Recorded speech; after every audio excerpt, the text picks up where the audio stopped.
Hey guys, Blue Collar Bourbon Dad here, and this particular episode is brought to you thanks to Mike, my boss. Hey Mike, thanks for lending me your bottle of bourbon. I promise I'll bring it back with almost half of it left. Now, in all fairness, this is going to be another debagging / try or buy episode for me because I'm not really a big rye drinker, but I've had a couple ryes that I can compare this to. Today we're going to be looking at the Rare Breed from Wild Turkey, the barrel proof rye. So this one comes in at a lovely 112.2%. I've never had this one before, so any reaction you get from me is going to be pure, genuine, either disgust or surprise or enjoyment. So let's see what we've got going on here. So on the sniff, doesn't really have anything too crazy, not a big ethanol type thing, so I have a lot of good thoughts for this hopefully on this rye.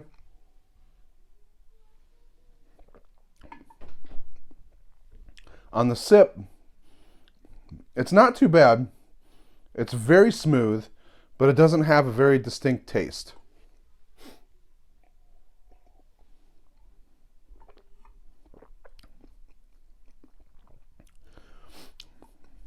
So this one to me, it's got a little bit of heat and pepper on the front end of the sip. And then the swallow definitely doesn't like burn my throat or anything like that. But it's not giving me like a ton of super distinct flavor. It's got that nice rye kind of feel to it, but nothing really blowing my socks off. I really feel like the Wild Turkey the Rare Breed bourbon had a lot more going for it as far as taste and boldness. This one's got a decent body to it. It's not like some kind of thin thing. So if you're definitely looking for a good mouthfeel on a rye, this would be a great way to go. But in all honesty, guys, for 45 bucks, I think it's about what this goes for in Ohio.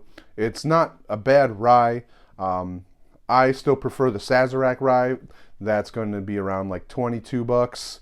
I think the flavor on that's a little bit better, but that's also a little bit sweeter, which is a little bit more in my profile than a typical bourbon and rye would be. So, guys, Blue Collar Bourbon Dad says the Rare Breed rye, not for me. I would definitely see if you can call Mike and get a sip of this before you go buy a bottle on your own. But I don't think it'd be a bad one if you're a rye person to have this one in your cabinet just to have the Wild Turkey profile represented.